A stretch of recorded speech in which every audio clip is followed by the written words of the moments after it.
श्री राम सहायक अध्यापक PM Shri composite विद्यालय शाहजौरा। आज मेरे दिशा निर्देश में बच्चों ने टीएलएम बनाया है। ये टीएलएम जो है ये स्वयं प्रस्तुतिकरण करेंगे और कक्षा कक्ष में बच्चों और अध्यापकों की उपस्थिति में ये शिक्षण कार्य करेंगे। इनको प्रस्तुतिकरण और खुली चर्चा करने का मौका दिया जाता है ताकि बच्चे जो है अपने अपने टॉपिक को अच्छी तरह से प्रेजेंटेशन करें और जो इसमें प्रथम और द्वितीय और तृतीय आता है उसे पुरस्कृत किया जाता है। अब आगे चल के देखते हैं टीएलएम कौन सा टीएलएम कैसे कैसे बच्चे बना रहे हैं।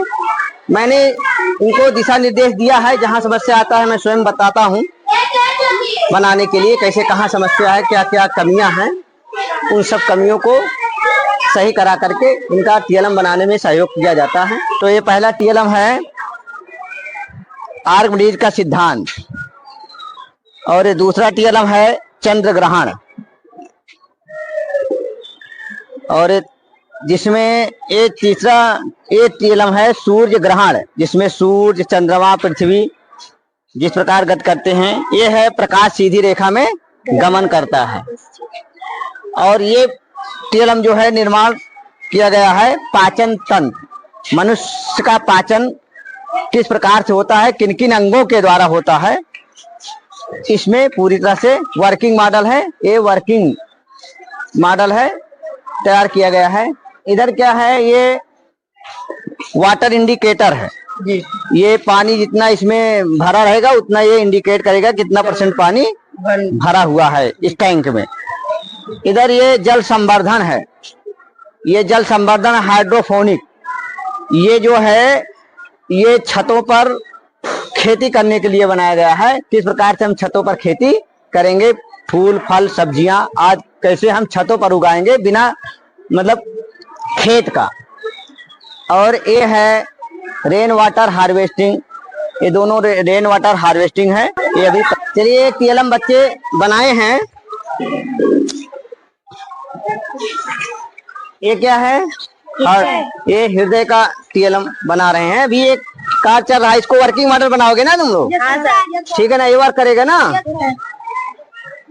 ठीक, चलिए ये क्या है, पुष्प का भाग, ठीक। ये क्या है, भारत का मैप, ठीक।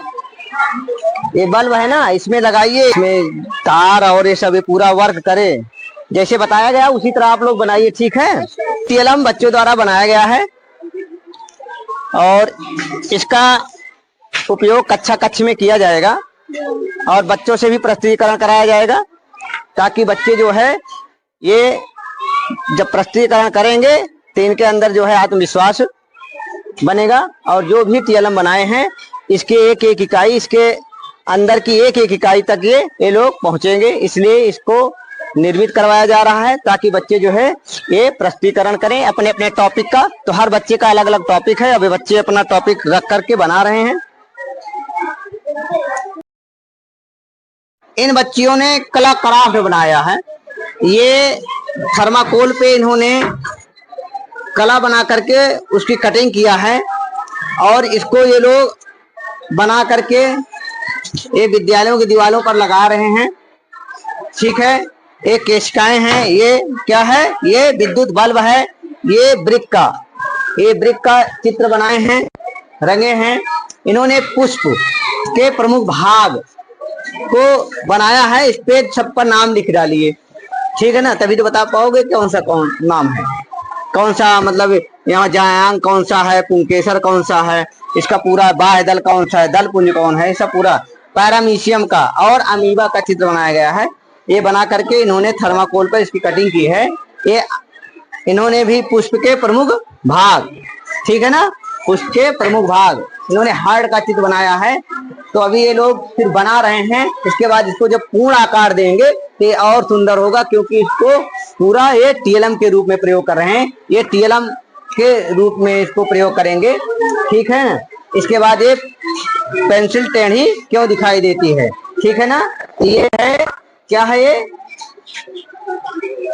ये मानव के आंतरिक संरचना है, मानव के शरीर का आंतरिक संरचना है।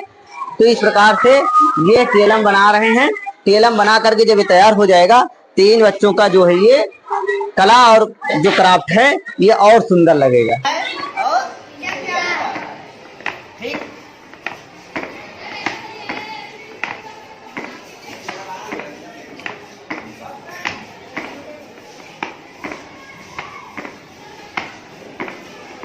ठीक है।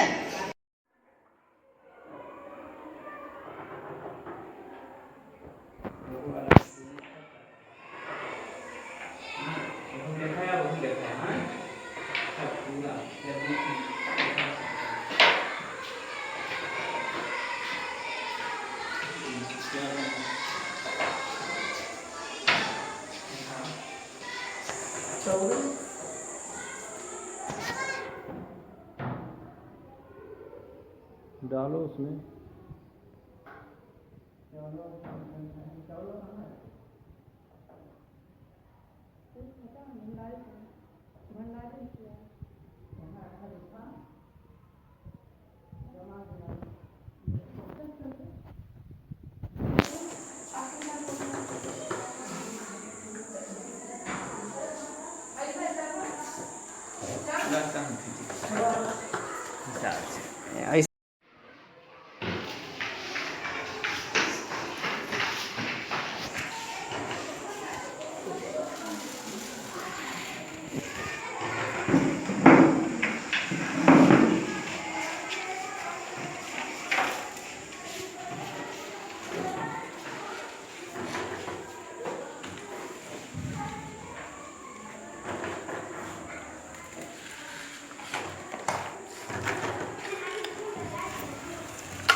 तेज करत है।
प्रोजेक्ट नेम इज हाइड्रोपोनिक्स को हिंदी में जल संवर्धन कहते हैं। जल संवर्धन एक ऐसी नई तकनीक है जिसमें पौधों को बिना खेत में लगाए केवल पानी और पोषक तत्वों से उगाया जाता है। इसे जलीय कृषि भी कहते हैं। एक टैंक के अंदर पानी लेंगे, पानी के अंदर पोषक तत्वों का घोल, हमने इसमें जिंक, यूरिया, पोटाश का मिश्रण मिलाया लिक्विड फॉर्म में। आवश्यकता अनुसार आप इसमें जिंक, मैग्नीशियम, कैल्शियम, यूरिया का प्रयोग कर सकते हैं। नीचे मोटर इस पानी से मिश्रित पोषक तत्वों के घोल को ऊपर ले जाता है। यहाँ जाली लगी है, जाली से पानी पूरे पाइप में होकर गुजरता है ताकि पौधों की जड़ों में पोषक तत्वों से मिला पानी उनको मिलता रहे और ये ग्रो करता रहे। हाइड्रोपोनिक्स के कई फायदे हैं, जैसे उच्च पैदावार, खेतों से अधिक पैदावार, कम जगह की आवश्यकता, मिट्टी का कोई उपयोग नहीं है, कम कीट और रोग कीटनाशकों का कम उपयोग, पोषक तत्वों का सटीक प्रबंधन। हाइड्रोपोनिक्स का उपयोग हम सब्जियों की खेती करने के लिए, फूलों की खेती करने के लिए, मसालों की खेती करने के लिए, औषधीय पौधों की खेती करने के लिए कर सकते हैं।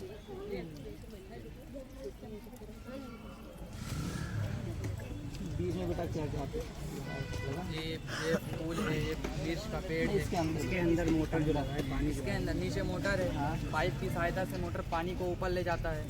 पानी यहाँ पर जाली लगी है, जाली पानी जाली पे जाता है तो पानी पाइप के चार रखा होगा क्या सर नहीं है नहीं, यहाँ पर जाली लगी है, पानी पाइप के चारों तरफ होकर गिरता है, झरना टाइप पानी चारों तरफ होकर गिरता है, जिससे पौधों की जड़ों में जरूरत क्यों पड़ी? जी सर, आधुनिक आने वाले समय में हमारी जनसंख्या वृद्धि हो रही है और खेत कम पड़ रहे हैं, लोग बड़े बड़े मकान बना रहे हैं, फैक्ट्रियाँ बना रहे हैं, तो इसका छोटा सा लेकर हम मकानों में रख सकते हैं, खेती कर सकते हैं, बिल्डिंग बड़ी बड़ी बिल्डिंगों में कर सकते हैं। अमेरिका जैसे, चीन, नेपाल जैसे लोग ऐसे ऐसे बिल्डिंगों में कर रहे हैं खेती, इसको देख सकते हैं। ये छोटा सा और स्किट करके बड़े पाइप में पूरे खेत भर में, पूरे मतलब पूरे मकान भर में फैला सकते हैं। नगरों में ज़्यादा है नगरों, महानगरों में सभी फसलों की खेती इसमें हम कर सकते नहीं, हैं? सभी फसलों के नहीं, सब्जियों में कर सकते हैं, फूलों की कर सकते हैं वैसे पौधे कर सकते हैं, जैसे बड़े हो गए, ज़्यादा बड़े आप और भी बड़ा करना चाहते हैं। मूली की तो सब्जी मूली में नहीं, आप मूली नहीं कर कर सकते हैं। मूली नहीं कर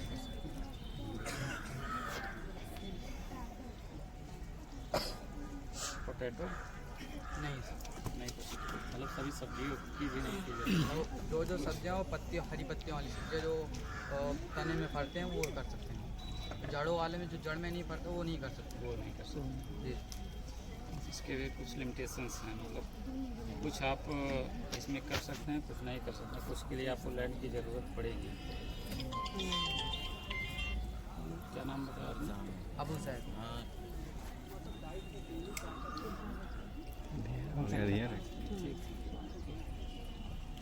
इसके सिद्धांत के सत्यापन के विषय में बताऊंगा।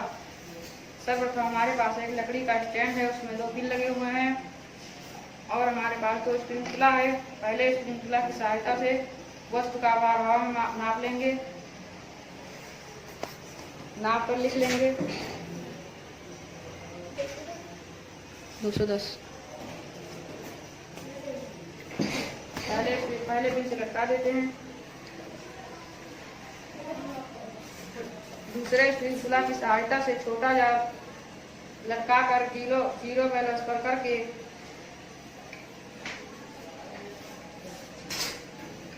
दूसरे पिन से टोटीदार जार के नीचे लटका देते हैं।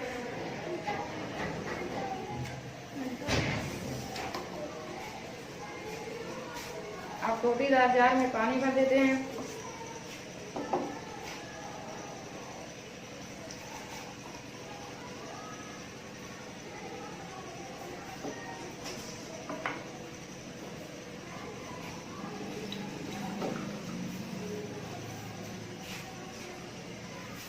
वस्तु को धीरे धीरे टोटीदार जार में डुबाते हैं।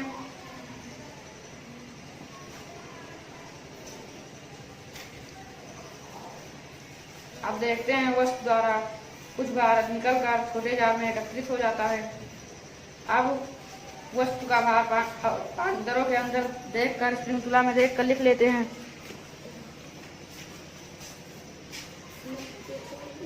$190। दूसरे स्प्रिंकलर में भी वस्तु द्वारा हटाए गए दरों का भार देख कर लिख लेते हैं।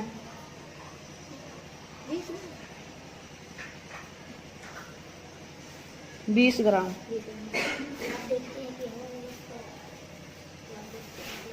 अब हम देखते हैं कि हवा में वस्तु का भार और दरों में डूबे वस्तु के भार में जो अंतर आ रहा है, क्या वह वस्तु द्वारा हटाए गए दरों के भार के अंतर के बराबर है। यदि बराबर है तो आर्किमिडीज के सिद्धांत का पालन करता है। इससे सिद्ध है कि जब कोई वस्तु किसी द्रव में पूर्ण या आंशिक रूप से डुबाया जाता है तो द्रव के अंदर वस्तु के भार में कमी आती है और यह कमी वस्तु द्वारा हटाए गए द्रव के भार के बराबर होता है। सर्वप्रथम मैंने एक कांच का बोतल लिया है, इसमें पहले से ही पानी भरा हुआ है। अब इसमें लीटर की कुछ बूंदों मिलाया हुआ है। अब इसे खूब हिलाएंगे। हिलाने के बाद इस पर लेजर लाइट की सहायता से देखेंगे कि प्रकाश सीधी रेखा में गमन कर रहा है या नहीं। देखिए प्रकाश सीधी रेखा में गमन कर रहा है। देखिए इससे यह सिद्ध होता है कि प्रकाश टेढ़ी मेढ़ी रेखा में गमन ना करके प्रकाश सीधी रेखा में गमन करता है। पन्नी लगा हुआ है डिब्बा, जिसमें एक तरफ छिद्र किया हुआ है और इसमें धूप बत्ती पहले से जलाकर रख दिया गया है, जिसमें हम लेजर लाइट की सहायता से जलाकर देखेंगे कि प्रकाश सीधी रेखा में दिखाई दे रहा है। देखिए प्रकाश सीधी रेखा में दिखाई दे रहा है। हाँ दिखाई दे रहा है। प्रकाश सीधी रेखा में दिखाई दे रहा है। प्रकाश सीधी रेखा में दिखाई देता है।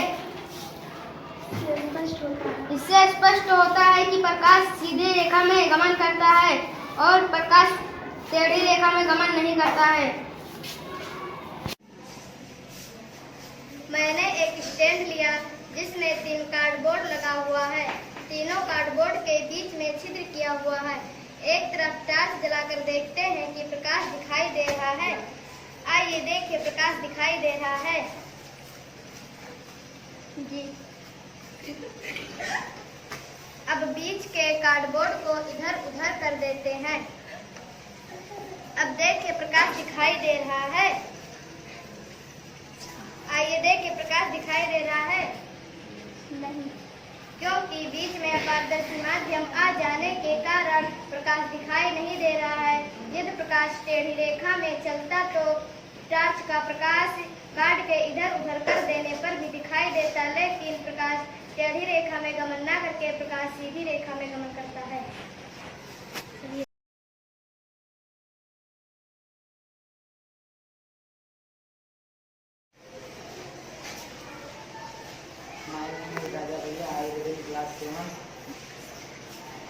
My name is Raja Bhaiya. I am in class 7. My school name is UPS Sarvela Regra Baजार Balrampur. मैं आज आप लोगों को चंद्रग्रहण के विषय में बताऊंगा। जब पूर्णिमा की रात में सूर्य और चंद्रमा के मध्य पृथ्वी एक सीध में होती है, तब चंद्रमा सूर्य द्वारा बनी पृथ्वी की प्रकाशछाया से होकर गुजरता है, जिससे चंद्रमा तक सूर्य का प्रकाश नहीं पहुंच पाता है, अतः चंद्रमा दिखाई नहीं देता है। इस घटना को चंद्रग्रहण कहते हैं।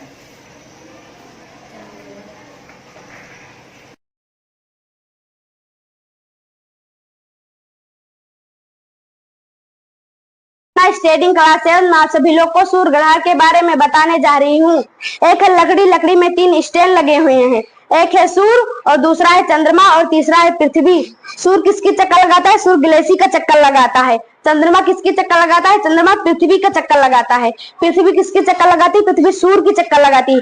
इसी प्रक्रिया में जब सूर्य और पृथ्वी के बीच चंद्रमा आ जाती है, इस स्थिति में पृथ्वी पर चंद्रमा की छाया पड़ती है और सूर्य का प्रकाश आंशिक या पूर्ण रूप से ढक जाता है। इसी प्रकार खगोलीय घटना को सूर्य ग्रहण कहते हैं। सूर्य ग्रहण में अमावस्या के दिन होता है।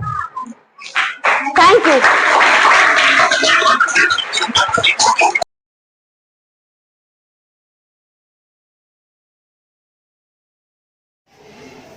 My name is Rohan Kumar Pal. I read in class 6. My school name is UPS Sarvela. पवन शक्ति कई तरह की होती है, लेकिन जो सबसे अधिक प्रचलित है उनमें एक विशाल पंखे के ऊपरी भाग पर एक सिलेंडर बना होता है, जिसके मुख पर 20 से 30 तक के पंखे लगे होते हैं। जब हवा चलती है तो ये पंखे घूमने लगते हैं। इससे पैदा हुई ऊर्जा को हम टरबाइन या जनरेटर द्वारा बिजली में परिवर्तित करते हैं। My name is Rohit Kumar. I read in class 6. My school name is UPS Sarvela. Denmark में 19% बिजली इसी तरह पैदा की जाती है। भारत में इस समय पवन ऊर्जा से 9,587.14 मेगावाट बिजली पैदा करने की क्षमता है। 2012 में 6,000 मेगावाट की बढ़ोतरी कर ली गई है। हम पवन चक्की का उपयोग करते हैं। घरों या छोटे मोटे कारखानों या मशीनें चलाने के लिए पवन चक्की का उपयोग करते हैं एवं हम पवन चक्की से घरों में टीवी, बल्ब आदि पंखे चलाते हैं।